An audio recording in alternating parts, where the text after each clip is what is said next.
اما بعد فقد قال اللہ تبارک و تعالی كما ورد فی سورۃ الجاثیہ اعوذ باللہ من الشیطان الرجیم بسم اللہ الرحمن الرحیم وَإِنَّهُ لَعِلْمٌ لِلسَّاعَةِ فَلَا تَمْتَرُنَّ بِهَا وَاتَّبِعُونِي هَذَا صِرَاطٌ مُسْتَقِيمٌ صدق اللہ العظیم۔ رب اشرح لی صدری ویسر لی امری واحلل عقدۃ من لسانی یفقہوا قولی۔ اللہم ربنا الہمنا رشدنا واعذنا من شرور انفسنا۔ اللہم ارنا الحق حقا وارزقنا اتباعہ وارنا الباطل باطلا وارزقنا اجتنابہ، آمین یا رب العالمین۔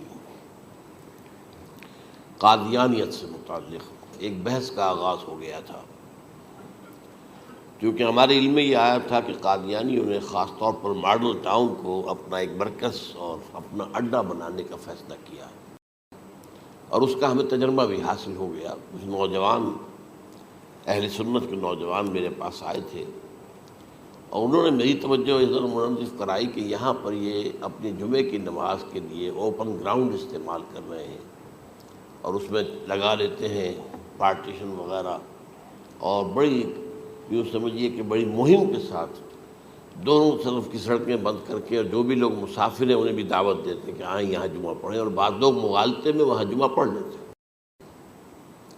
تو اس کے حوالے سے انہوں نے کوشش کی کہ کچھ نہ کچھ اس سلسلے میں، کیونکہ انہوں نے مجھے لا کر قانون دکھایا۔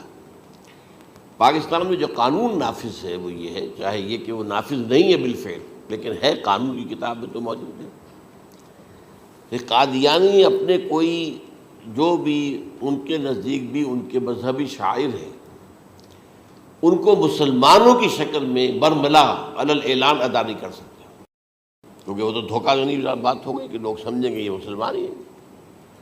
اب جب انہیں، آپ کو معلوم ہے کہ ہماری پوری جو مرکزی اسمبلی تھی، نیشنل اسمبلی، اس کے فیصلے کے تحت قرار دیا گیا بالاتفاق کہ قادیانی غیر مسلم ہے، دائرہ اسلام سے خارج ہے۔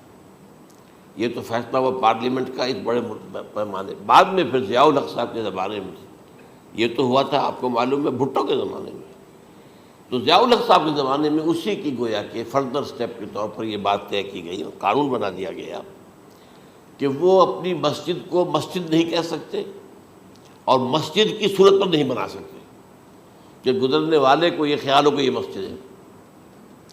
اسی طرح وہ اگر کوئی اسلامی شاعر کا ارتکاب کریں گے علی الاعلان تو بھی یہ قابل تعزیر ہے، جرم ہے۔ وہ اپنے کئی احاطوں کے اندر، اپنے گھروں کے اندر جو چاہیں کریں، لیکن کھلے میدان میں آ کر جو شاعر اسلامی باہر، ان لوگوں نے سب کچھ اڈاپٹ تو کر رکھا ہے۔ سب سے بڑی بات تو وہ ہے کہ انہوں نے ایک جھوٹے نبی کا اقرار کیا ہے کہ وہ نبی ہے، اس نے ہمارے درمیان فصیل حائی کر دی ہے۔ اب جو اس کو مانتے ہیں ان کے نزدیک ہم کافر ہیں۔ آپ کو معلوم ہے کہ یہ میں بیان کر چکا ہوں کہ حالانکہ قائد اعظم کا کتنا بڑا احسان تھا کہ چودھری ظفر اللہ خان کو انہوں نے فارن منسٹر بنایا پاکستان کا، لیکن جب ان کا انتقال ہوا ہے قائد اعظم کا تو اس کی جنازے کی نماز میں شریک نہیں ہوا، وہ شخص موجود رہا۔ جو دوسرے ممالک کے سفراء آئے ہوئے تھے، ظاہر بات ہے وہ مسلمان تو نہیں تھے، کوئی عیسائی تھے یا کوئی اور تھے، ہندو تھے، بدھ تھے، جو بھی تھے۔ اب چونکہ قائد اعظم کا انتقال تھا ایک مملکت کے صدر کا، تو وہ لوگ سبھی موجود تھے، لیکن ظاہر ہے کہ وہ نماز میں شریک نہیں ہوئے، وہ مسلمان تو نہیں تھے۔ ان کے ساتھ کھڑا رہا یہ شخص۔ اس نے یہ بات، اور جب اس سے پوچھا گیا کہ تم شریک کیوں نہیں ہو تو اس نے کہا دیکھو بھائی، مجھے یا تو مسلمان سلطنت کا کافر وزیر سمجھ لو یا کافر سلطنت کا مسلمان وزیر سمجھ لو۔ میرے نزدیک یہ کافر سلطنت ہے، میں اس کا مسلمان وزیر ہوں کیونکہ میں قادیانی ہوں۔ اب تمہارے نزدیک یہ اسلامی مملکت ہے تو میں کافر ہوں، پھر میں اس کی نماز کیسے پڑھوں؟ تو بہرحال ان چیزوں کی وجہ سے جو دھوکہ دینے والا معاملہ ہو گیا، ورنہ کوئی اور لوگ ہوں یہاں پہ، ہمیں ان سے تعارض نہیں ہے۔ عیسائی بھی ہیں، اپنی تبلیغ کرتے ہیں، کوئی خلاف ان کے رد عمل نہیں ہوتا، الا یہ کہ کہیں یہ واقعہ پیش آ جائے یا کوئی یعنی خام خواہ کو شوشہ کوئی شرارتی لوگ اٹھا دیں کہ انہوں نے قرآن کی یہ جو ہے بے حرمتی کی ہے، تو یہ تو پھر تحقیق سے معلوم ہو سکتا ہے کہ واقعہ تو کی تھی کہ نہیں کی تھی۔ لیکن ایک وقت میں جو اس پر تو ان کا احتجاج ہوتا ہے، لیکن یہ کہ ان کے جو ہے چرچ ہے ان کی ساری اور تبلیغ ان کی ہو رہی ہے اور بڑھ بھی رہی ہے تعداد ان کی، لیکن اس کے خلاف کوئی رد عمل تو ہمارے یہاں نہیں۔ تو یہ ہے اصل میں وہ بات۔ تو اس پر جو گفتگو شروع ہوئی تھی میں آج اس کی تکمیل کرنے جا رہا ہوں۔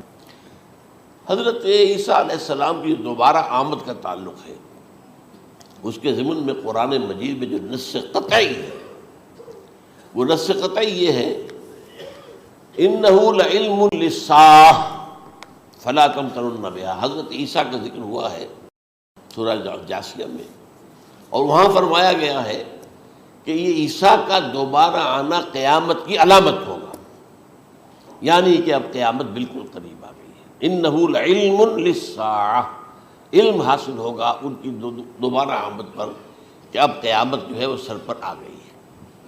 اچھا، اس کے ایک اور جو ہے ذرا بالواسطہ دلائل جو قرآن مجید میں آئے ہیں، ایک ان میں سے یہ ہے کہ سورہ آل عمران میں جہاں حضرت مریم کو بشارت دے رہا تھا فرشتہ کہ آپ کے ہاں ایک بیٹا ہوگا، وہ بڑی حیران تھی کہ میرے ہاں کیسے بیٹا ہو جائے گا، ماں کو تو بغیہ، میں تو کوئی بدکار عورت تو نہیں ہوں، نہ میری کوئی شادی ہوئی ہے ابھی۔ تو اس میں جو باتیں بیان کی تھی فرشتے نے، وہ جو بیٹا ہوگا اس کی کیا شان ہوگی، اس میں یہ الفاظ بھی آتے ہیں وَيُكَلِّمُ النَّاسَ فِي الْمَهْدِ وَكَهْلًا، وہ باتیں کرے گا، لوگوں سے گفتگو کرے گا جبکہ وہ پنگھوڑے میں ہوگا، بچہ ہوگا، گود میں ہوگا، اور کہل کے وقت، کہل کہتے ہیں جب آدمی عمر میں جو ہے 40-45 کا کسی بھی اوپر ہو جائے، آپ پہلے طفل کہتے ہیں پھر جوان کہتے ہیں، عربی زبان میں شاب کا لفظ آتا ہے، بہت جوان، بڑی اچھی صحت میں ہے، اس کے بعد پھر ظاہر بات ہے ڈھلوان شروع ہوتی ہے، یہ کہل ہے۔ جب بڑھاپے کے آثار شروع ہوتے ہیں، بال سفید ہونے شروع ہوتے ہیں، تو یہ کہل ہے، قبول۔ اب سوال یہ ہے اس گھوڑے میں بات کر دیں، یہ تو معجزہ ہے، لہذا اس کا ذکر یہاں پر مناسب ہے۔ یہ بڑے ہو کر بات کرنے کی کیا ضرورت تھی کہنے کی، وہ تو سبھی کرتے ہیں انسان، یہ اسی لیے کہ معلوم ہو کہ کہولت بھی انہیں آئے گی آپ، حالانکہ آپ کو معلوم ہے سب مانتے ہیں، عیسائی بھی مانتے ہیں، سب مانتے ہیں، 33 برس کی عمر میں انہیں اٹھا لیا گیا، اس دور میں تو کہولت آئی نہیں، اس لیے قرآن ذکر کر رہا ہے۔ اور یہ بات جو ہے دوسری مرتبہ آئی ہے یہ سورہ المائدہ میں آیت نمبر 110 وَتُكَلِّمُ النَّاسَ فِي الْمَهْدِ وَكَهْلًا، صرف یہ ضمیر کا فرق ہے، وَيُكَلِّمُ النَّاسَ فِي الْمَهْدِ وَكَهْلًا اور وَتُكَلِّمُ النَّاسَ فِي الْمَهْدِ وَكَهْلًا، یہ ہے جب قیامت کے دن اللہ تعالیٰ حضرت عیسیٰ سے سوال کریں گے، اے عیسیٰ ابن مریم، کیا تم نے میری اجازت سے اور میری تائید سے یہ معجزے نہیں دکھائے، یہ معجزے نہیں دکھائے، میں نے تم پر یہ فضل نہیں کیا؟ اور یہ گویا کہ بالواسطہ عیسیٰ کے ماننے والوں سے خطاب ہے کہ اللہ تعالیٰ کے کتنے بڑے بڑے احسان ہوئے، اور اسی میں تم بات کرتے تھے لوگوں سے پنگھوڑے کے اندر بھی اور کہولت کی عمر میں بھی، تو یہ کہولت کی عمر کب آئی؟ حضرت عیسیٰ علیہ السلام۔ تو اس کے بغیر تو ممکن ہی نہیں ہے کہ وہ دوبارہ دنیا میں آئیں، پھر ان کے اوپر وہ عمر آئے اور اس عمر کے اندر بھی وہ بات کریں گے۔ تو یہ میرے نزدیک قرآن مجید کے اندر دلائل ہیں اس چیز کے کہ حضرت عیسیٰ علیہ السلام کی دوبارہ جو ہے آمد ہوگی۔ اب اس ضمن میں چاہتا ہوں کہ آج خاص طور پر جو الساعہ کی اور جو علامتیں قرآن میں آئی ہیں، یہ ضمنی مضمون ہو جائے گا، لیکن بہرحال یہ بھی ایک معلوماتی مضمون ہے کہ ایک تو یہ قیامت کی بڑی نشانیوں میں سے حضرت عیسیٰ کا دوبارہ آنا، اور کیا کیا جو ہے باتیں بیان ہوئی ہیں وہ ذرا غور سے سن لیجیے۔ پہلی بات میں نے ہلکا سا حوالہ دیا تھا، ہم تو ایک لفظ قیامت بولتے ہیں، وہ قیامت جو ہے اتنا ہمارے نزدیک جامع لفظ ہے کہ جس میں وہ بھی جو زلزلۃ الساعہ آئے گا وہ بھی ہے، پھر جو نفخ روح نفخ ساق ہوگا وہ بھی ہے، لیکن قرآن مجید سے معلوم ہوتا ہے کہ یہ الساعہ ہے، وہ گھڑی جس دن کے یہاں قیامت برپا ہوگی، زلزلہ آئے گا، شدید ترین حالات آئیں گے، فوری طور پر تمام انسان مر نہیں جائیں گے۔ جو ہے اس کا نقشہ جو کھینچا گیا ہے یا ایھا الناس اتقوا ربکم ان زلزلۃ الساعۃ شیء عظیم یوم ترونها تذہل کل مرضعۃ عما ارضعت وتضع کل ذات حمل حملها وتری الناس سکارى وما هم بسکارى ولکن عذاب اللہ شدید۔ اے لوگوں ڈرو، اللہ کا تقوی اختیار کرو، اس لیے کہ قیامت کا زلزلہ بہت سخت شے ہے، بہت بھاری ہے۔ ان زلزلۃ الساعۃ شیء عظیم، جب پہاڑ چل رہے ہوں گے اور جو ہے انسان جو ہیں گے وہ جس طرح پروانے ہوتے ہیں، پتنگے ہوتے ہیں، ایسے اڑ رہے ہوں گے انسان، اور اس میں یہ بھی حال ہوگا کہ لوگ جو ہے ہر جو دودھ پلانے والی ہے وہ اپنے بچے کو بھول جائے گی۔ ظاہر بات ہے کہ اپنی پڑی ہوئی ہے مصیبت، حالانکہ سب سے زیادہ محبوب ترین شے دنیا میں اس سے اونچی محبت نہیں ہو سکتی جو ماں کو اپنے دودھ پیتے بچے سے ہوتی ہے، انہیں بھول جائے۔ تذہب کل مرضعۃ عما ارضعت، اور تمہیں ایسا محسوس ہوگا کہ لوگ کسی نشے کی کیفیت میں ہیں، یعنی وہ بدحواش ہیں، وہ بدحواس ہو گئے، لیکن یہ کہ وما ہم بسکارى، اور وہ مدہوش نہیں ہوں گے، ولکن عذاب اللہ شدید۔ تو یہ ہے زلزلۃ الساعہ، وہ ایک خاص وقت جو ہے، ایک خاص گھڑی جس میں کہ یہ ہونا ہے۔ اس کے علاوہ قرآن مجید میں اب القارعہ وما ادراک ما القارعہ یوم یکون الناس کالفراش المبثوث وتکون الجبال کالعہن المنفوش۔ اب یہ کیا ہے؟ یہ نقشہ قیامت، یہ وہی ہے الساعہ، القارعہ الساعہ۔ اسی کے ساتھ قرآن میں آتا ہے الواقعہ، اذا وقعت الواقعۃ لیس لوقعتها کاذبہ، تو یہ خافضۃ رافضہ، یہ الفاظ سورہ واقعہ میں ہے۔ اسی طریقے سے اور جو ہے الحاقہ ما الحاقہ وما ادراک ما الحاقہ، یہ تمام جو الفاظ قرآن مجید میں آئے ہیں یہ آئے ہیں الساعہ کے لیے، قیامت کے لیے نہیں۔ قیامت میں بعد میں بتاؤں گا آپ کو۔ چنانچہ 3 نفخے ہیں جو قرآن سے ثابت، نفخ فی الصور، اور اس نفخ فی الصور کا یہ عالم ہوگا یوم ینفخ فی الصور ففزع من فی السماوات ومن فی الارض الا من شاء اللہ، جس دن پھونکا جائے گا سور میں، اور اس وقت صورتحال یہ ہو جائے گی کہ جو بھی آسمانوں میں ہے، زمین میں ہے، سخت پریشانی اور سخت پشیمانی اور ایک طرح کے مرعوبیت اور خائف ہو کر رہ جائیں گے، الا ان کے کہ جن کو اللہ چاہے، اس کے کوئی ملائکہ مقربین ہوں گے۔ من فی السماوات ومن فی الارض ہے، اس کے ساتھ ہی یہ کہہ دیا گیا ہے، لیکن یہ باقی پورے لوگوں کے اوپر، پوری مخلوقات کے اوپر ایک جو ہے گھبراہٹ کی کیفیت طاری ہو جائے گی۔ تو یہ ہے پہلا فضا۔ دوسرا فضا کیا ہے؟ فضا صعق، صعق کہتے ہیں آدمی کا بے ہوش ہو جانا۔ یہ دوسری مرتبہ جب سور پھونکا جائے گا، وَنُفِخَ فِي الصُّورِ فَصَعِقَ مَن فِي السَّمَاوَاتِ وَمَن فِي الْأَرْضِ إِلَّا مَا شَاءَ اللَّهُ، یہ ہے کہ اس کے بعد وہ سب کے اوپر موت طاری ہو جائے گی۔ یہ دوسرے سور پھونکے جانے کے بعد ہے۔ پھر ثُمَّ نُفِخَ فِيهِ أُخْرَى، پھر ایک مرتبہ اور پھونک ماری جائے گی، یہ تیسرا ہو رہا ہے۔ فَإِذَا هُمْ قِيَامٌ يَنظُرُونَ، تو اچانک سب کے سب کھڑے ہوں گے اللہ کی طرف دیکھتے ہوئے۔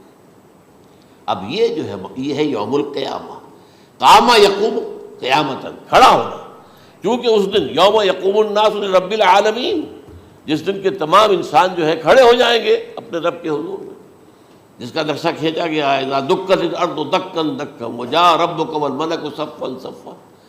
تو یہ سب کے سب انسان بھی جو ہے موجود ہوں گے، فرشتے صفے باندھے ہوئے ہوں گے، اور اللہ تعالیٰ جو ہے اپنے خاص عرش کے ساتھ، یحمل عرشہ ثمانیہ، 8 فرشتے اس عرش کو اٹھائے ہوئے ہوں گے، جبکہ یہ آسمان پھٹے گا اور اس روئے ارضی پر اللہ تعالیٰ کا نزول ہوگا۔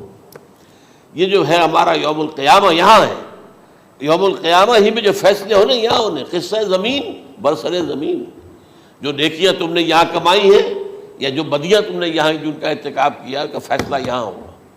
اس کے بعد واللہ عالم کچھ اور بھی چیزیں ہیں، لیکن یہ کہ وہ سب عام طور پر لوگوں کے علم میں نہیں ہے۔ میں نہیں چاہتا کہ خام خواہ کسی نئی بات سے کوئی جو ہے ذہنوں کے اندر کوئی ایک تشکیک پیدا ہو جائے، شبہات پیدا ہو جائے، لیکن یہ چیزیں جو میں نے آپ سرچ کی از قرآن ثابت ہے، اسی زمین پر اترنا ہے۔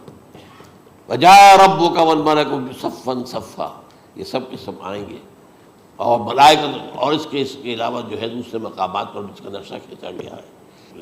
سورۃ الحاقہ ہی کے اندر ہے، اللہ کا عرش جو ہے 8 فرشتے اٹھائے ہوئے نیچے اتریں گے۔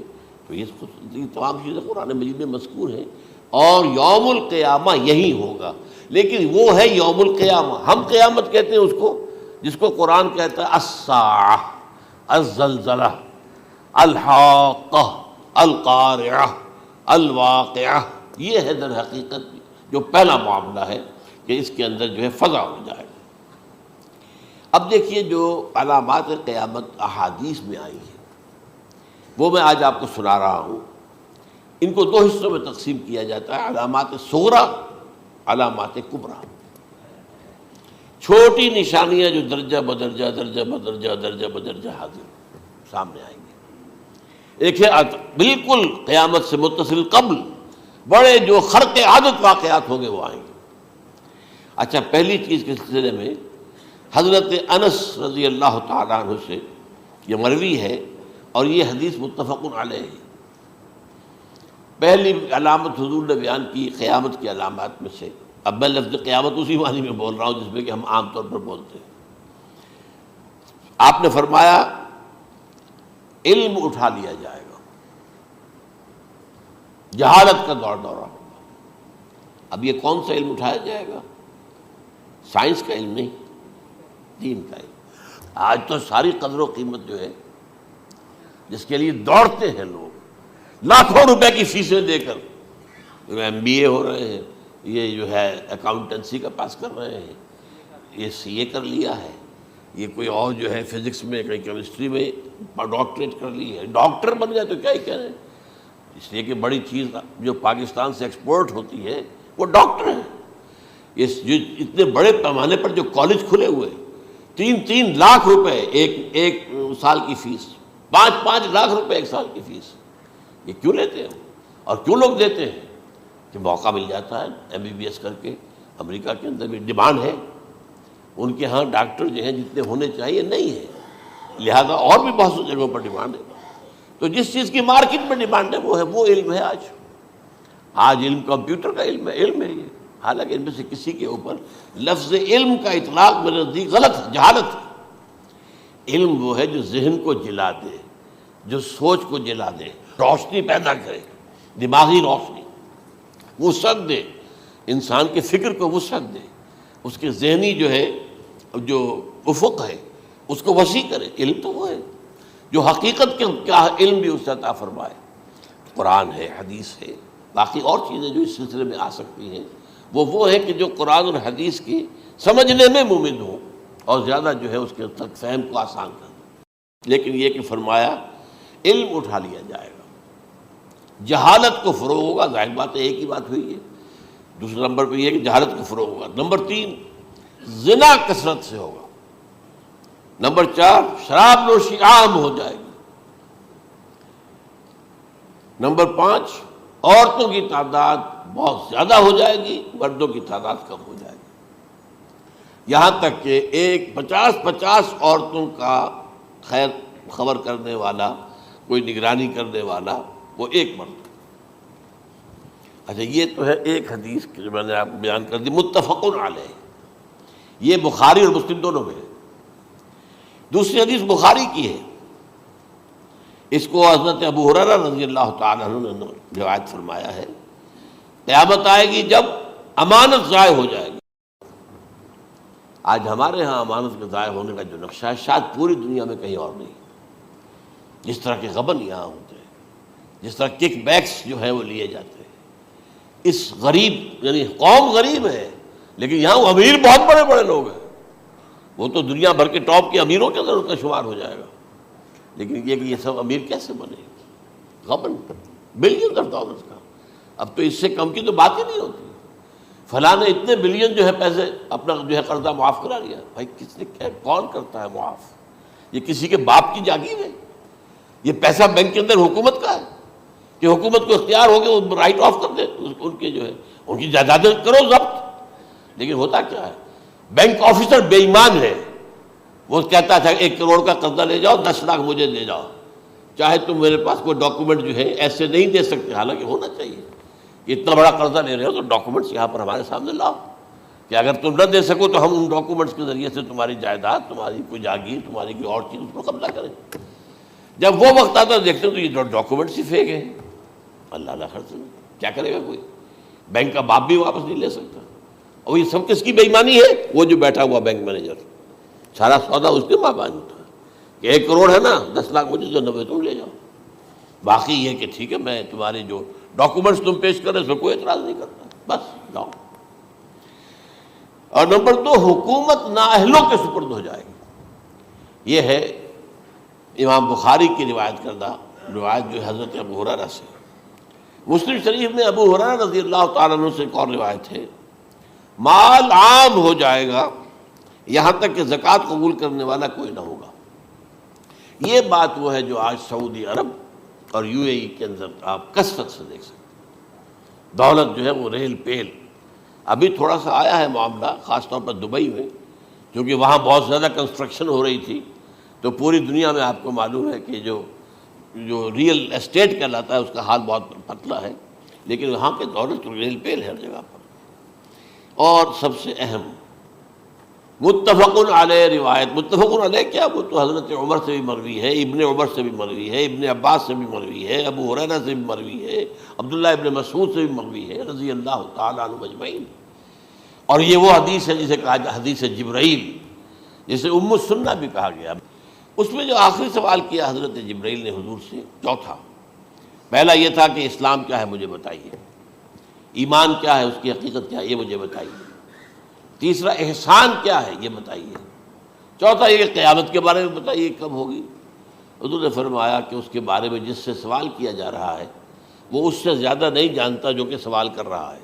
اب اس کے کئی مفہوم ہو سکتے ہیں کہ بہرحال یا تو حضرت، چونکہ بعد میں معلوم ہوا کہ حضور نے پہچانا نہیں کہ یہ جبرائیل ہے، بلکہ جب سوال جواب ہو کر وہ چلا گیا شخص تو اچانک حضور کے ساتھ ذرا ردو ہو ہی لیا، ذرا بلانا اس کو دوبارہ لانا۔ اب جو دیکھا کہ وجود ہی نہیں اس کا، آسمان نے اس کو اچک لیا، زمین نے نگل لیا، کیا ہوا ہے؟ پھر آپ نے یہ جبرائیل تھے جو تمہیں تمہارا دین سکھانے آئے تھے جبکہ تم سوال نہیں کر رہے ہو۔ یہ بڑے بیسک کوسچن تھے، اس لیے کہ دنیا کے ہمارا نظام اسلام پر ہے، ایمان پر نہیں ہے، اس لیے کہ ایمان کو ویریفائی کر ہی نہیں سکتے۔ کیسے پتا ہوگا اس میں ایمان ہے یا نہیں ہے؟ کوئی آلہ نہیں ہے، کوئی الیکٹروکارڈیوگرام ابھی تک ایسا نہیں ہے، کوئی جو ہے اور جو طریقے چل رہے ہیں وہ تو ان کے ذریعے سے یہ تو نہیں معلوم ہو سکتا ایمان ہے کہ نہیں۔ لہذا یہاں کا سارا نظام اسلام پر ہے، شہادت اللہ الہ الا اللہ وان محمد رسول اللہ، پھر ایک نظام بنا دیا، وہ اقام الصلاۃ و ایتاء الزکوٰۃ و صوم رمضان و حج البیت۔ اس میں بھی یہ ہے کہ اگر کوئی نماز کو نہیں مانتا تو کافر ہوگا، لیکن نماز پڑھتا نہیں ہے تو کافر نہیں ہے، فاسق ہے، فاجر ہے، گناہ گار ہے، کمزور مسلمان ہے۔ اس طرح زکوٰۃ کا منکر ہو جائے گا تو وہ کافر ہوگا، لیکن زکوٰۃ دے نہیں رہا ہے تو یہ گویا کہ گناہ گاری ہے، کمزوری ہے۔ تو اس حوالے سے نوٹ کر دیجئے کہ یہاں کا دنیا کا سارا اسلامی نظام اور سارا کانسٹیٹیوشنل اور لیگل سسٹم جو ہے اسلام کا، وہ اقرار باللسان پر ہے۔ ایمان ہے وہ کہ جس کی بنیاد پر وہاں فیصلے ہوں گے۔ یہاں کوئی شخص مسلمانوں کا بڑا لیڈر ہے، بڑا علامہ ہے، بڑی اس کی قدر و منزلت ہے، اس کے ہاتھ چومے جا رہے ہیں، پاؤں چومے جا رہے ہیں، ہو سکتا ہے وہاں کہا جائے دفع ہو جاؤ، تمہارے دل میں ایمان نہیں تھا، تم نے یہ سب کچھ کیا تھا اس لیے کہ کہا جائے کہ بڑے عالم ہو، اور یہ کہا جا چکا، فقط قیلا، اب یہاں کچھ نہیں ہے تمہارے پاس۔ پھر فرشتوں کو حکم ہوگا کہ اس کو گھسیٹتے ہوئے جہنم میں ڈال دیں۔ 3 باتیں بیان کی آپ نے۔ یہی حشر اس کا ہوگا مالدار کا، اللہ پوچھے گا میں نے تمہیں بہت مال دیا، تم نے کیا کیا؟ وہ کچھ گنوانا شروع کرے گا، اللہ فرمائے گا جھوٹ بول رہا، قذبتا، تم نے یہ خیرات و صدقات اس لیے کیے تھے کہ تمہاری سخاوت کے ڈنکے بج جائے، تعریفیں کی جائے، وہ کی جا چکی ہے، دنیا میں ڈنکا بج گیا، یہاں کچھ نہیں ہوا، وہ نیت دل میں کچھ اور تھی تمہارے۔ میں لیس البر ان تولوا وجوہکم والا قرآن مجید کا سبق ہمارا منتخب نصاب کا نمبر 2 بڑی تفصیل سے بیان کیا۔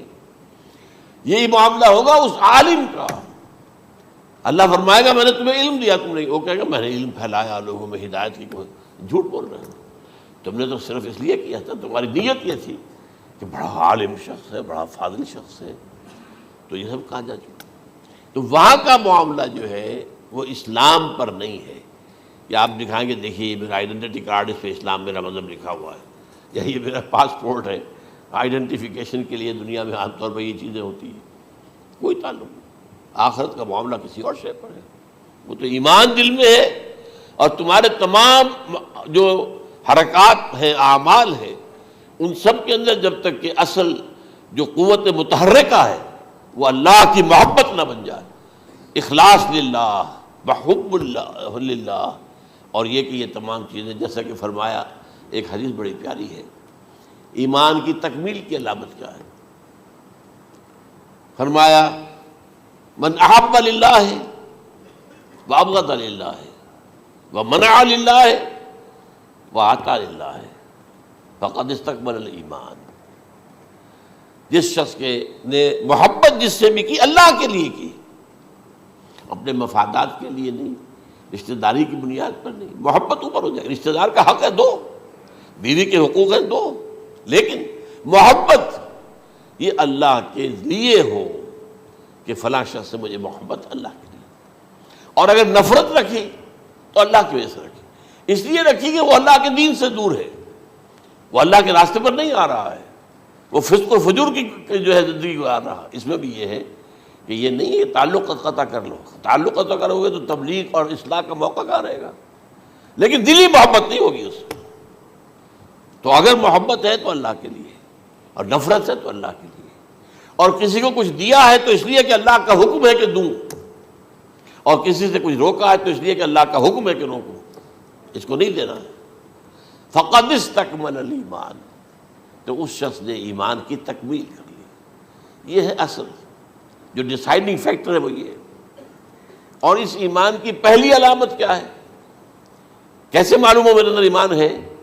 پہلی علامت سب سے کم تر درجے کا ایمان، اس میں فرمایا گیا اذا اساءت کا سیئۃ وحسنت کا حسنۃ فانت مومن. اگر کوئی اچھا کام کر کے خوشی ہو اور کوئی برا کام ہو جائے تو ملامت ہو، یہ کیا کر بیٹھا، یہ میں نے کیا کیا ہے، یہ مجھے نہیں کرنا چاہیے تھا. یہ اگر احساس ہے نیکی اور بدی کا تو تمہارے اندر ایمان ہے. یہ ایمان ہے ادنا درجے کا. اور وہ ایمان من احب للہ ہے وابغض للہ ہے واعطا للہ ہے ومنع للہ فقد استکمل الایمان. اچھا، یہ جو متفق علیہ حدیث ہے جو حضرت جبرائیل کی ہے، اس میں پھر انہوں نے کہا کہ اچھا اگر آپ مجھے یہ کب ہوگی قیامت نہیں بتا سکتے تو اس کی کچھ علامتیں بتائیے. یہ بڑی عظیم کیونکہ یہ تو تمام احادیث کے اندر میں نے عرض کیا نا کہ سب سے زیادہ صحابہ سے منقول ہے. اور آپ نے فرمایا کہ جب لونڈی اپنی مالکہ کو جنے گی اور تم دیکھو گے کہ ننگے بدن ننگے پیر بھوکے ننگے بھیڑوں اور بکریوں کو چرانے والے اونچی سے اونچی عمارتیں بنانے میں ایک دوسرے کا مقابلہ کریں گے. اذا تلد الامۃ ربتها، کیا بات ہے، یہ خاص الفاظ کیوں کہے گئے؟ اولاد والدین کے سامنے دب کر رہتی تھی، کبھی سینہ تان کر بات نہیں کرتے تھے. ٹھیک ہے، کوئی بات آپ مان نہیں سکتے، ابا جان یہ بات تو میں نہیں کر سکتا. یا فرض کیجئے کہ وہ آپ کو کسی نیکی سے روک رہے ہیں، کہ دینی کام سے روک رہے ہیں، ابا جان یہ تو میں نہیں کروں گا، یہ تو دین کا فرض ہے. یہ کہیں آپ، اور ڈٹ کر کہیں اور جمیں اس پر. لیکن یہ کہ کوئی سرکشی کا انداز نہ ہو، ایسا نہ ہو کہ اپنے جناب سینے کو تان کر کے کھڑے ہو جائے، میں نہیں کروں گا، یہ نہیں، یہ غلط ہو جائے. اچھا، اولاد میں بیٹی جو ہوتی تھی وہ زیادہ سبارڈینیٹ، سبمسیو، بات ماننے والی، کہیں بھی سر اونچا نہ کرنے والی. اور آخری دور میں کیا ہوگا، بیٹیوں سے مائیں ڈریں گی، انہیں ٹوک نہیں سکتی کسی بات پر، پتہ نہیں کیا بک دے گی، کیا بکواس کر دے. یہ تو ہمارے ہاں ہو گیا ہے، باہر کیا ہے تو آپ یہ بھی نہیں پوچھ سکتے. آپ کی 13 برس کی لڑکی آئی ہے رات کو 1 بجے، نہیں پوچھ سکتے کہاں رہی ہو، یہ رات کہاں گزاری، پوچھ ہی نہیں سکتے. یہ پوچھنا بھی جرم ہے. اپنے چھوٹے بچے کو آپ نے ایک تھپڑ مار دیا، تہذیب ہے، سکھانا ہے، غلط کام کیا ہے، اس کی سرزنش ہو رہی ہے، فوراً وہ اگر ایک فون کر دے گا پولیس آئے گی، بچے کو لے جائے گی، اسے لا کر کہیں اور جو ہے ڈپازٹ کرے گی اور آپ پر مقدمہ چلے گا، آپ کو اس کی سزا بھگتنی ہوگی. ظاہر بات ہے کہ پھر وہاں سرکشی کا کیا عالم ہوگا. پھر اولاد کہاں سر جھکائے گی، کس درجے میں جھکائے گی، اس کی تربیت عثمانی میں ہوئی نہیں. تو ان تلد الامۃ ربتها، گویا کہ بیٹی کے نزدیک ماں جو ہے وہ ایسی ہو جائے گی جیسے لونڈی. گویا کہ لونڈی نے ایک اپنی مالکہ کو جنم دیا ہے، بیٹی مالکہ بن جائے گی اور ماں جو ہے لونڈی بن جائے گی، اور دولت کی ریل پیل کا ابھرتا دکان، یہ جو بھوکے ننگے اور مفلس، کیا حال تھا 100 برس پہلے، انہیں کھانے کو کچھ نہیں ملتا تھا۔ یہ مشرقی ساحل پر تھے، یہ سوائے یہ کہ مچھلیاں پکڑ لی، اللہ خیر اللہ وہ کھا لی، یا کہیں ان کو بیچ دیا، کوئی بنڈی لگ گئی، بنڈی لگ جاتی تھی وہاں، اور کیا تھا۔ اور مغربی ساحل پہ کیا ہوتا تھا، ساری ان کی معیشت حج کے گرد گھومتی تھی، حاجی آئے ہیں، خریداریاں کر رہے ہیں، اور آپ کو معلوم ہے پوری دنیا سے مال پہلے بھی پہنچتا تھا وہاں، آپ کو جو ہے ہر ملک کے ہر کونے کا پھل وہاں مل جائے گا آج بھی۔ اور وہاں پر یہ ہے کہ سب سے بڑی بدوؤں کے لیے سب سے بڑی بات کیا تھی، قربانی کا گوشت، اسے وہ سکھاتے تھے، سخت چمڑے کر کے کھاتے تھے، یہ ان کا حل تھا۔ آج جا کر دیکھیے نئے شہر بن رہے ہیں، امریکنز کو کانٹریکٹ دیے جا رہے ہیں، بالکل ماڈرن شہر بنا دو، ایک ایبسلیوٹلی ماڈرن شہر جو ہے، وہ جو مشرقی ساحل کے اوپر جو پہلے سے آرام کو سٹی ہے، امریکن سٹی ہو، اس کے اندر کوئی سعودی بھی داخل نہیں ہو سکتا سوائے جس کے پاس اس سٹی کی طرف سے لائسنس نہ ہو، اور اس کی چار دیواری کے اندر، چار دیواری کیا فصیل کے اندر کہیے، جو چاہو کرو، کوئی تم پر پابندی نہیں، ننگے نہاؤ، تالاب ہے نہا رہے، ننگی عورتیں ننگی مردیں نہا رہے، کوئی پوچھنے والا نہیں۔ اب اسی قسم کا ایک سٹی آباد ہونا جا رہا ہے مغربی ساحل پر، جدہ اور ینبوع کے درمیان، اور اس میں اصل میں جتنی بھی دولت ہے جو پیٹرول کی ہے وہ وہیں پر رکھ لی جاتی ہے امریکہ کے اندر، تاکہ امریکہ جو ہے ایسے ایسے پروجیکٹ بنا کر جب تمہیں دے گا تو اس میں سے پیسے لے گا، وہ نہیں ملتی ان کو واپس۔ بہرحال یہ تو ایک میں نے ایک جگہ آپ سے ذکر بھی کیا تھا، دی کنفیشنز آف این اکنامک ہٹ مین، وہ کنفیشنز کی بات جو ہے اگر آپ میں سے کسی کو دلچسپی ہو تو اسے پڑھیں، کہ کس طریقے سے 1973 کے آئل امبارگو کے بعد جو شاہ فیصل شہید کے زمانے میں ہوا تھا، پھر جس طریقے سے امریکہ نے ان تمام ممالک کو جکڑ لیا ہے، اس کا پورا جو پروسیس کیا تھا وہ سامنے آتا ہے۔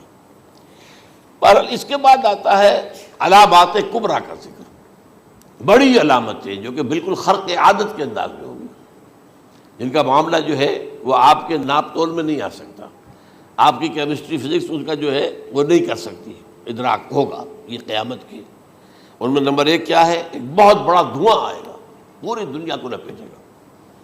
نمبر 2 دجال کا ظہور ہوگا، جو اپنی خدائی کا دعویٰ لے کر آئے گا اور بنوائے گا، اس کے ہاتھ میں ہو جائیں گے، قبضے میں ہو جائیں گے سارے ذرائع پیداوار کے، اس کی طرف بھی پہلا قدم اٹھ چکا ہو، ٹرپس کے نام سے معاہدہ ہو چکا ہے، کوئی ملک اپنا بیج پیدا نہیں کر سکتا ہو، یہ بیج ہم نے ڈیولپ کیے ہیں، ان کے ڈیولپمنٹ سے پہلے تم ایک ایکڑ سے کتنی گندم لیتے تھے، آج کتنی لے رہے ہو، کس بنا پر؟ جینیٹکس کا جو کام ہم نے کیا ہے اس کی بنا پر ہو رہا، ہاں تو ہمارا حق ہے، اس کی رائلٹی ہمارے پاس آنی چاہیے، لہذا صرف ان اداروں سے، ملٹی نیشنل سے خریدا جائے گا بیج، اور بیج بھی وہ دیں گے وہ کہ جس سے جو فصل اگے گی وہ بیج نہیں لا سکتی، وہ بیج کا کام نہیں کر سکتی۔ جیسے آپ کو معلوم ہے کہ آپ کے ہاں جو گوشت کھایا جاتا ہے مرغے کا، تو مرغا وہ جو ہے اس میں مرغا ہو یا مرغی ہو، اس کے اندر کوئی وہ کیفیت ہی نہیں ہے،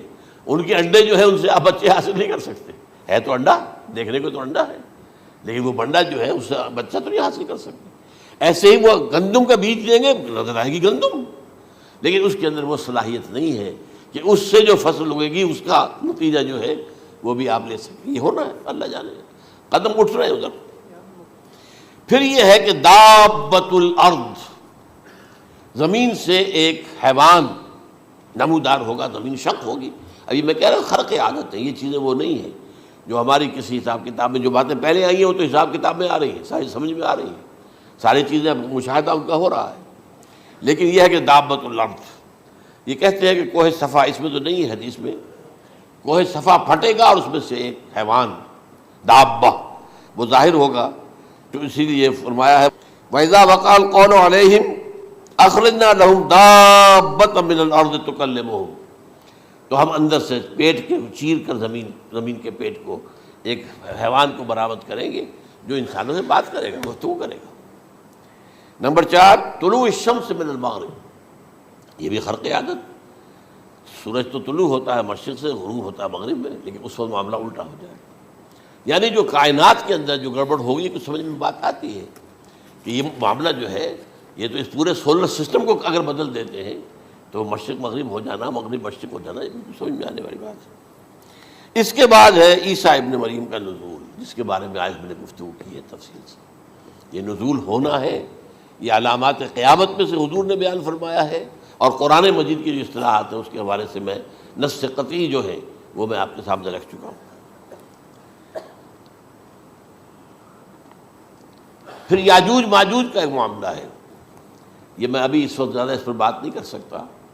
حضرت عیسیٰ علیہ السلام کے نزول کے بعد 2 کام ہوں گے،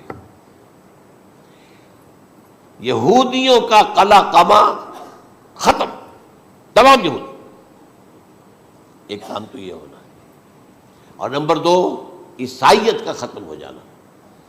عیسائیت کی نفی کر دیں گے، بھائی تم مجھے خدا کا بیٹا بنائے بیٹھے ہو، میں تو خدا کا بیٹا نہیں ہوں، میں تو اس کا بندہ ہوں، رسول ہوں، میں نے تم سے کب کہا تھا کہ مجھے خدا کا بیٹا بناؤ۔ نمبر 2 یہ کہ وہ خنزیر کو قتل کر دیں گے، یعنی یہ تم نے خنزیر کب سے کھانا شروع کر دیا؟ میں تو تم کو نکاح اجازت دے کر گیا تھا، یہ تو شریعت موسوی میں حرام تھا، اور میں کہہ کر گیا تھا کہ یہی شریعت تم پر لاگو رہے گی، ہاؤ کم تم نے کیسے یہ؟ آج بھی بہت سے رومن کیتھولکس جو ہے وہ سور نہیں کھاتے، وہ اس میں ہے ان کے اندر کچھ نہ کچھ بات جو ہے جو حضرت عیسیٰ کی تعلیمات کا کچھ اثر ان کے ہاں ہے۔ میں تو ایک مرتبہ، یہ 1971 کی بات ہے، 4-5 دن کے لیے برسلز میں رکا تھا، اس لیے کہ وہاں مجھے ایک صاحب نے خط لکھا تھا کہ وہاں ایک نوجوان ہے، ابھی اس ایمان لایا ہے، اور اس کے کچھ مسائل ہیں، ہم کوشش کر رہے ہیں ان کے مسائل حل کریں، آپ بھی جا رہے ہیں۔ میں انگلینڈ جا رہا تھا تو واپسی پر آپ ان کے یہاں چند دن ٹھہرے، میں حیران ہوا۔ ویسے اس نے مجھے اپنے گھر ٹھہرایا نہیں، اس لیے کہ ماں باپ تو اس کے کرسچن تھے، اور پولیس کا چیف آفیسر اس کا باپ تھا، چیف آف پولیس فورس۔ اس نے مجھ سے ایک دن کھانے پہ بلایا، میں ہوٹل میں ٹھہرایا مجھے، اس نے کہا آپ اطمینان سے یہاں کھانا کھائیں، اس گھر میں نہ آج تک کوئی شراب کی بوند آئی ہے اور نہ ہی کوئی بوٹی آئی ہے سور کی۔ Roman Catholics. اب اکلوتا بیٹا تھا یہ، عبدالعزیز اس نے بعد میں نام رکھا، وان کینٹر اس کا نام تھا جو کہ اوریجنل تھا، پھر اس نے نام رکھا عبدالعزیز وان کینٹر، پرانا نام بھی بحال رکھا۔ نہایت نیک، نہایت خوبصورت، 28 سال کی عمر تھی، اور اس وقت میں نے دیکھا تھا کہ اس کی فقہی معلومات جو ہے میری معلومات سے 10 گنا زیادہ۔ اس کی وجہ کیا ہے؟ وہ گیا تھا موراکو میں ایز اے ٹیچر ملازمت کرنے، پیسہ کمانے، وہاں وہ مسلمانوں سے اس کا ہوا رفع ضبط ہوا، اسلام کی تعلیمات سامنے آئی، اسلام لے آیا۔ اب اکلوتا بیٹا ہے، اور ماں باپ جو ہے کرسچن کیتھولکس۔ جب وہاں سے واپس آیا تو پھر کہتے ہیں کہ ہمارے درمیان ایک معاہدہ ہے، وی آر لیونگ ٹوگیدر، لیکن یہ معاہدہ ہے ہم مذہب پہ بات نہیں کریں گے، بس باقی جو بھی ہے وہ ساتھ رہ رہے ہیں۔ لیکن میں حیران ہوا، مجھے معلوم نہیں تھا۔ اچھا، اس کے بعد اس نے جب اسلام کا فیصلہ کیا تو اس کے سامنے سوال آیا کون سی فقہ اختیار کروں؟ تو اس نے بڑی جو ہے تھورو اسٹڈی کی ہے تمام فقہوں کی، کمپیریٹو اسٹڈی، ان کو کرنے کے بعد پھر فائنل فیصلہ اس کا یہ تھا کہ حنبلی فقہ میں اختیار کروں۔ 4 فقہوں میں سب سے لیٹسٹ حنبلی ہے، یعنی حنفی نمبر 1، پھر مالکی نمبر 2، پھر اس کے بعد شافعی نمبر 3، پھر یہ امام احمد ابن حنبل ہے۔ اور امام احمد ابن حنبل کے زمانے تک احادیث بہت بڑے پیمانے پر جمع ہو چکی تھی، جبکہ ابھی حضرت امام ابو حنیفہ کے زمانے میں کوئی اتنا زیادہ جو ہے حدیث کا بھی ذخیرہ نہیں بنا تھا۔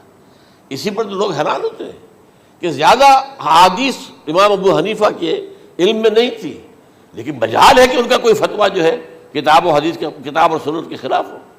اگرچہ انہوں نے صاف کہا کہ اگر تم پاؤ کوئی ایسی سچی حدیث، پختہ حدیث جو میری کسی رائے کے خلاف ہو تو میری رائے کو دیوار پر دے مارنا اور اس صحیح حدیث کی پیروی کرنا۔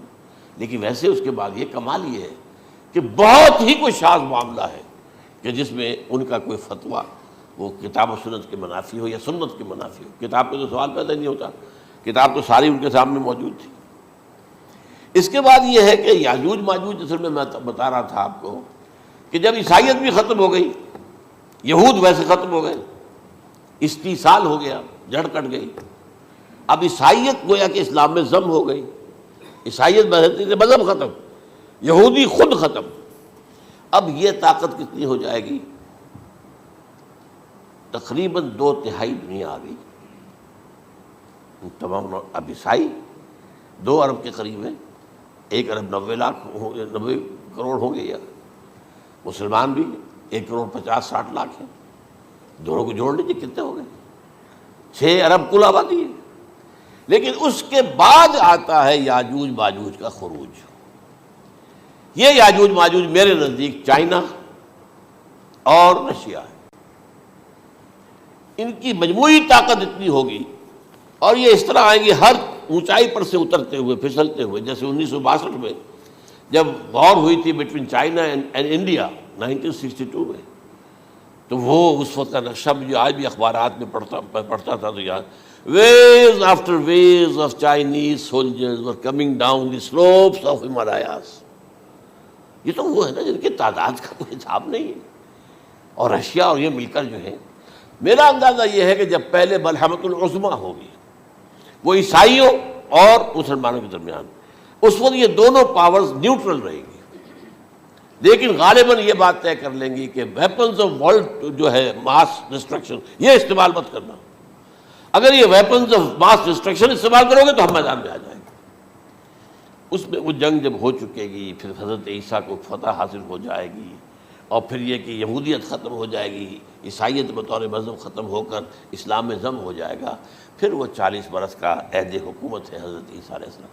لیکن جب یہ فتح ہو جائے گی ان پر، اب یاجوج ماجوج آئیں گے، اور اتنی تعداد میں آئیں گے کہ بحیرہ طبریہ جو ہے اس کا سارا پانی پی جائیں گے۔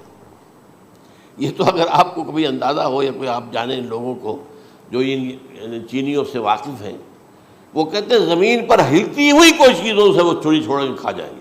جہاں وہ جاتے ہیں ایز اے لیبرر، وہاں کے جو سارے کتے ہیں ختم، ساری بلیاں ختم، ہر شے، وہ جو سانپ کھاتے ہیں، ہر چیز کھاتے ہیں، اور یہ تمام ایسٹرن کنٹریز کے اندر ہوتا ہے، بڑی ڈیلیشس ڈشز ہیں یہ سانپ وغیرہ وغیرہ، اور یہ جس طرح کھا جائے، پانی پیا ایک قطرہ نہیں رہے گا اس پر۔ تو پھر جو ہے اللہ تعالیٰ اس وقت جو ہے اس میں ایک ایسی بیماری پیدا کرے گا، یہ سب مر جائیں گے، یہ معجزے سے ہوگا، یعنی ان کے اوپر فتح جو ہے وہ عام لڑائی کے ذریعے سے نہیں ہوگی، بلکہ اس کے اوپر فتح جو ہوگی وہ اللہ تعالیٰ سے ہوگی، ایک بیماری پیدا ہوگی، سب مر جائیں گے، اور اس کے بعد اللہ تعالیٰ ایسے پرندے بھیجے گا بڑی لمبی لمبی گردنوں والے، وہ ان سب کو کھا جائیں گے، جیسے ہمارے ہاں گدھ ہوتے ہیں، وہ ان کو صاف کر دیں گے۔ ورنہ تو یہ ہے کہ پوری دنیا کے اندر جو بدبو اور جو پیدا ہوتا معاملہ اس سے، تو اس نوع انسانی کی بقا ممکن نہیں تھی۔ ان کے خاتمے کے بعد پھر یہ ہوگا کہ حکومت اسلامی جو ہے پوری دنیا میں حضرت مسیح علیہ السلام کی ہوگی، 45 برس وہ رہیں گے، اسی میں وہ کہلن بھی آ جائے گا، وہ فی المہد و کہلن جو میں نے شروع میں بیان کیا تھا، اسی میں پھر یہ ہے کہ وہ شادی بھی کریں گے، ان کی اولاد بھی ہوگی، اور پھر ان کا انتقال ہوگا تو حضرت حضور صلی اللہ علیہ وسلم کے حجرے میں، وہیں پر جہاں حضور اور ابو بکر اور عمر رضی اللہ تعالیٰ عنہم دفن ہیں، وہیں پہ ان کو دفن کیا جائے گا، اور قیامت کے دن حضور فرماتے ہیں کہ میں اور یہ تینوں ساتھ نکلیں گے۔ تو یہ ہے حالات و واقعات۔ بہرحال اس میں یہ ہے کہ یہ نوٹ کر لیجئے کہ جہاں تک ہمارے ہاں آج کل کا معاملہ ہے، میرے نزدیک میں یہ کہنے پر مجبور ہوں، جو رفع و نزول مسیح کو نہیں مانتا وہ کم سے کم منکر حدیث ضرور ہے، میں اس سے کم کا فتویٰ نہیں دے سکتا۔ اب یہ ہے کہ جو لوگ مہدی کو نہیں مانتے ان کا معاملہ میں مختلف سمجھتا ہوں، چند منٹ لے رہا ہوں آپ کے، اور اس لیے کہ ان کی حدیثیں صحیحین میں نہیں ہیں، بخاری مسلم میں نہیں، اور یہ کہ بہرحال ان کا معاملہ جو ہے وہ ایسا نہیں ہے حضرت عیسیٰ کا۔ حضرت عیسیٰ کے آنے کا جو کچھ ہوگا وہ تو میں نے آپ کے سامنے بیان کر دیا، لیکن یہ ہے کہ حضرت مہدی ہمارے نزدیک اس میں خرق عادت کوئی ہے ہی نہیں، جیسے ہر صدی کے مجدد ہوتے ہیں، آخری صدی کے مجدد وہ ہوں گے، اور میرے نزدیک یہی آخری صدی ہے، اور اسی میں حضرت مہدی کا ظہور ہو جانا۔ سعودی عرب میں کوئی خانہ جنگی ہوگی کسی بادشاہ کے انتقال پر، اور پھر اس وقت یہ ظاہر ہوں گے، اس وقت ملک کے حالات کو سنبھالنے کے لیے لوگ ان کو زبردستی نکالیں گے، چھپے ہوئے ہوں گے ایک گھر میں، یہ حضرت ام سلمہ رضی اللہ تعالی عنہ کی روایت ہے کہ ایک بادشاہ کے انتقال پر یہ خانہ جنگی ہو جائے گی اور ایک شخص مدینے سے بھاگ کر مکے میں چھپ جائے گا. یہ تو ہے ان کے الفاظ، میں توجیح کر رہا ہوں. یہ لوگ ان کی طرف دیکھ رہے ہوں گے کہ یہ جو وقت آیا ہے فتنے کا ہماری قوم پر، ہمارے ملک پر، تو ان کی شخصیت ایسی ہے کہ یہ بیچ میں آئیں، صلح صفائی کرائیں، اور وہ جو ہے اس ذمہ داری سے بچ کر بھاگیں گے اور جا کر مکے میں چھپ جائیں گے. پھر لوگ انہیں تلاش کر کے نکالیں گے اور زبردستی ان کے ہاتھ پر بیعت کریں گے، ورنہ وہ اتنے بڑے منصب کو. اور پھر یہ بھی ہے، ایک حدیث میں آتا ہے یصلحو فی لیلۃ واحدہ، ایک رات میں ان کی مکمل اصلاح کر دیں گے. یعنی اگر کوئی تھوڑا بہت نقص اور عیب کوئی ہوا بھی، کوئی کمی کوتاہی ہوئی بھی، تو اللہ تعالیٰ ایک رات میں اصلاح کروا دیں. لیکن ہمارے نزدیک اس کے اندر کوئی خرق عادت ہے ہی نہیں. البتہ جو کہتے ہیں اہل تشیع، وہ خرق عادت ہے کہ ان کے 12ویں امام جو ہے وہ بچپن ہی کے اندر اس خوف سے کہ جو بنو عباس بادشاہ ہیں وہ ان کو قتل کر دیں گے، تو وہ ایک غار میں چھپا دیے گئے. اب وہ 1200 برس سے اس غار کے اندر چھپے ہوئے، اور اس کے بعد وہ ظاہر ہوگی، وہ امام مہدی ہوں گے. اس میں خرق عادت ہے. لیکن میں یہ کہتا ہوں کہ محض خرق عادت کی بنیاد پر ہم اس کی نفی نہیں کریں گے. کیوں؟ کیا ہم یہ نہیں مانتے کہ اصحاب کہف 300 برس تک سوئے رہے؟ یہ کیا عام بات ہے؟ حضرت عزیر علیہ السلام، اللہ نے انہیں موت دی، موت، اور 100 برس کے بعد زندہ کر کے اٹھا لیا. تو خرق عادت حضرت عیسیٰ کو ہم اتنا بڑا خرق عادت مانتے ہیں کہ اٹھا کر آسمان پر، تیسرے آسمان کے اوپر ہیں، موجود ہیں، اب بھی ہیں. شب معراج میں تیسرے آسمان پر حضور کی ملاقات ان سے ہوئی. تو یہ خرق عادت کی بنیاد پر نفی نہیں ہم کرتے. ہو سکتا ہے، لیکن یہ کہ اس کے لیے ہمارے پاس کوئی دلیل نہیں، کوئی احادیث نہیں، کچھ نہیں، اس لیے ہم اس کو نہیں مانتے. البتہ خود وجود جو ہے حضرت مہدی کا، وہ کوئی عجیب بات نہیں ہے. وہ تو جیسے پہلے بھی آئے ہیں ہمارے مجددین، ایسے مجدد ہوں گے اور دین کو تازہ کر دیں گے. ایک صحیح اسلامی ریاست جو ہے وہ عرب میں قائم ہو جائے گی دوبارہ. حضور نے فرمایا وہ عدل اور انصاف سے عرب کو اسی طرح بھر دے گا جیسے کہ وہ اس سے پہلے ظلم اور جور اور زیادتیوں کے سے بھری ہوئی ہوگی. تو یہ کام ہوگا، یہ تو مجدد کا کام ہوتا ہی ہے اس حوالے سے. لیکن بہرحال میں نے پھر بھی کہا کہ اگر احادیث کی کمزوری کی وجہ سے کہ صحیح عین میں نہیں ہے، اگر کوئی شخص انکار کرے تو مجھے کوئی اعتراض نہیں ہے، ٹھیک ہے. لیکن جو حضرت عیسیٰ کے نفع سماوی اور حضرت عیسیٰ کے نزول کا انکار کرتا ہے، وہ کم سے کم، میں انہیں اور آگے کوئی فتویٰ نہیں دیتا کہ وہ کافر ہو گئے یا یہ ہو گئے یا وہ ہو گئے، لیکن منکر حدیث کے لائن میں تو وہ لازماً کھڑے ہو گئے، کیونکہ اتنی واضح اور پکی حدیثیں ہیں